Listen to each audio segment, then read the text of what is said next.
Hi everybody, it is Wednesday. Notice I had to think about it. And I'm going to continue reading from Blood on the River. We are very close to finishing.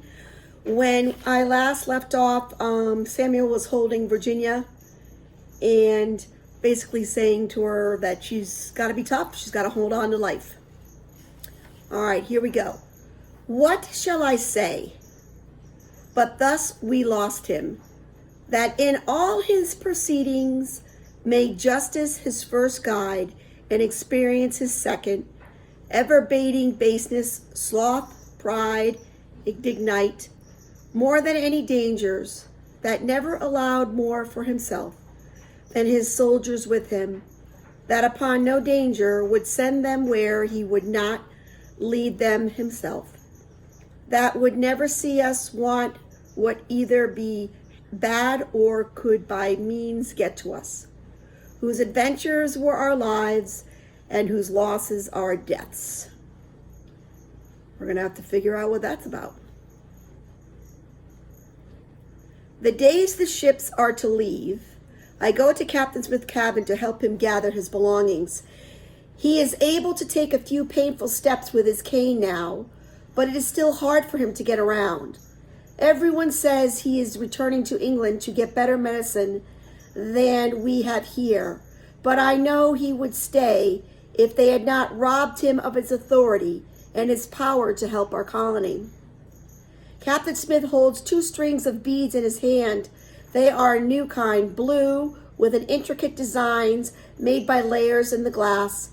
They are worth a fortune in trading because the Indians prize them so much. He looks at the beads sadly. I will not need these now, he says. He holds them out for me to take. Use them to trade this winter when the hunger sets in. I am stunned. I have never before touched the New World diamonds. As a servant, I did not feel I had the right to. Now I am no longer a servant. Slowly I take the beads from him. They feel cold and smooth in my hand. I tuck them into the buckskin carrying pouch hanging on my waist. Captain Smith looks at me hard. Samuel, it will not be easy here. Things will happen that will make you angry, but do not let your anger get the best of you. Channel it. Let it give you strength for what you can do to change things, to make things better. Do you understand? I nod. I have watched him do this over and over, this shifting of anger into a calming action. I understand, I tell him. He looks around the cabin as if he's wanting to remember it always. My throat is tight with tears, but I will not let them fall. I remember the first time I saw Captain Smith on the docks at Blackwall, how strong and brash he seemed. I remember how I hated the idea of serving him and learning from him. Then I think of how much I have learned from him and how much I have changed because of him. Good reflection on his part. I search for the right words to say what I feel, but I can't find them. I'm sorry to see you go, sir, I say finally. Captain Smith stands a little straighter. I'll be back, he assures me. I'm not done with Jamestown yet. Then he does something that surprises me almost as much as the beads. He reaches out his hand to shake mine, as if I'm his equal, as if I'm a man. His hand is leathery and calloused from hard work he has done here. So is mine, I suppose. We shake hands heartily. Have a good voyage, sir, I say. We begin the slow, painful walk to the ships, him with his cane and me carrying a sack of his belongings.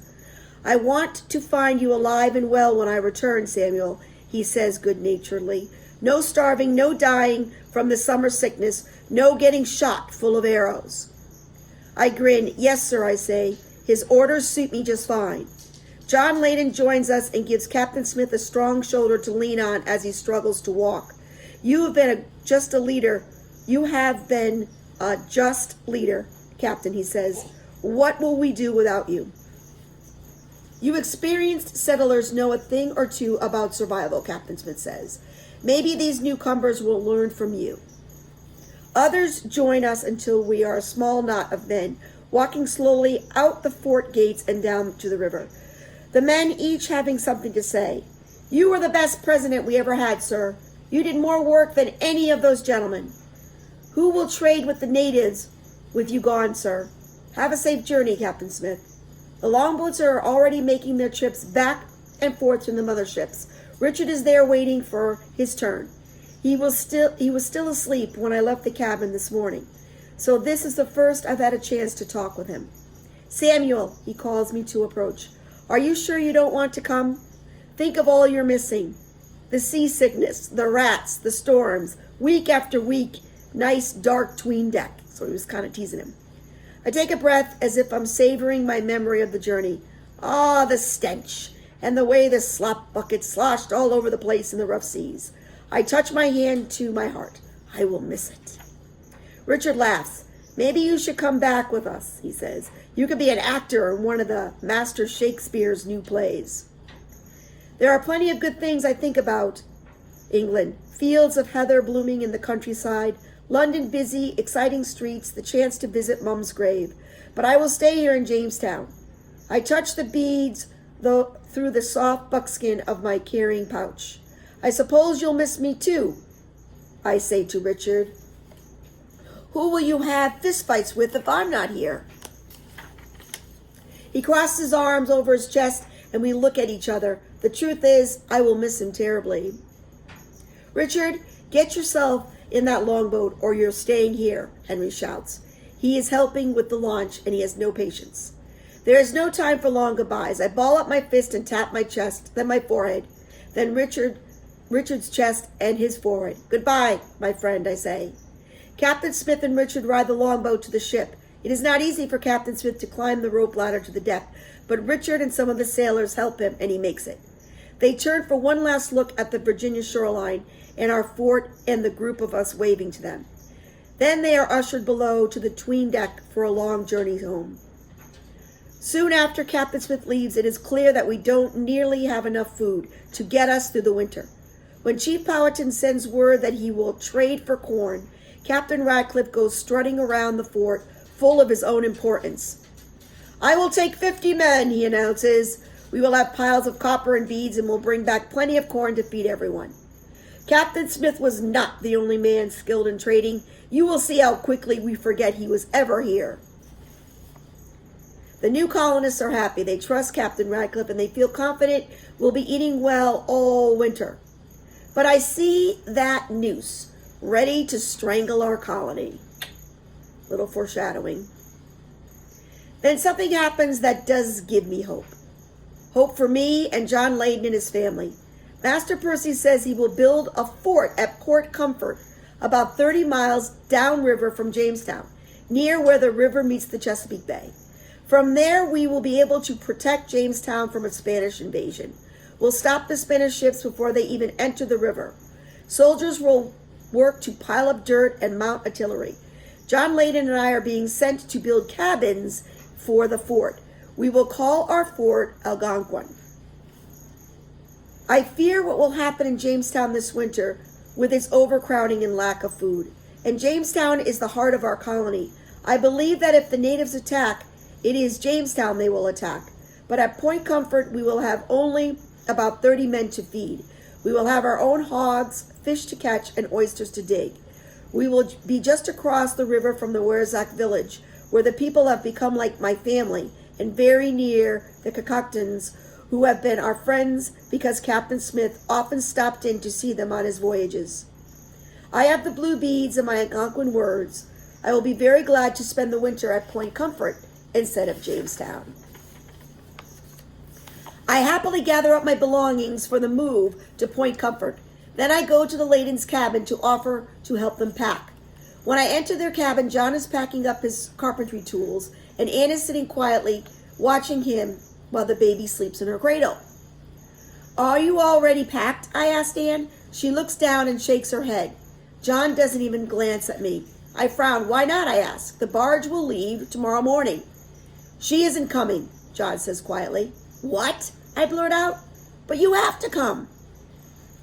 No, I do not, Anne informs me. I finally have lots of other women here to talk to and help with my baby. And I want to stay safe within the palisade, not out there in the open, unprotected from the Indians. John will come to visit me whenever he can. I will stay here in Jamestown. I sputter, not believing what I am hearing. It is much safer in Point Comfort, I tell her. Our neighbors are our friends. I know everyone in the village by name. I can trade if we run short of food. Anne shakes her head. I've made up my mind, she says. You won't be safe within the palisade, I insist. The new settlers have made war with the Powhatans. John, tell her what it's like when we first got here, and how we couldn't even step outside the palisade to hunt without being shot at, and men starved. John stops working for a moment. I told her, he says. She is stubborn and knows what she wants. Then order her to leave Jamestown. I nearly shouted. John looks up at me, one eyebrow raised. I realize that I have said a stupid thing. It is not in his nature to order his wife to do anything against her will. She wants to stay with the other women, he says, and I won't take that away from her. Anne crosses her arms over her chest and gives me a satisfied look. Besides, she says, our leaders are not at war with the Powhatans. Chief Powhatan just invited Captain Radcliffe to come to the Wiramaco to trade. They will have a feast and entertain them with dances, just like you told me about. And they'll come back with lots of corn. We will have all we need in Jamestown this winter. We won't even need to go outside of the palisade. I want to grab her and shake her and shout into her face, there is no safety in Jamestown. I am seething with anger. Why can't they see? Why won't they listen to me? I want to punch something. I ball up my fist, ready to slug the wall. Then an image flashes in my mind of Captain Smith, ready to lose his anger. Then of him taking a deep breath, focusing, calming, and devising a plan. I hear Captain Smith's voice in my head. Samuel, do not let your anger get the best of you. Channel it. Let it give you strength to change things. I take a breath and try to calm the fury inside me. I walk over to the cradle where baby Virginia is sleeping. She is wrapped in a blanket, her eyes fluttering in sleep, her little mouth making sucking motions. She is so new, so innocent. I look at Anne. She is young and innocent too, only 15, and she is a native. She trusts Captain Radcliffe to keep her safe and fed. Suddenly, it is Reverend Hunt's voice I hear in my head. You must learn to make decisions out of love, not fear. I take another deep breath. My anger is focused. I have made a decision. I have a plan. I believe Reverend Hunt would approve. I have made this decision out of love. I'm about to steal a baby. We're going to have to wait and see. We only have 2 chapters left.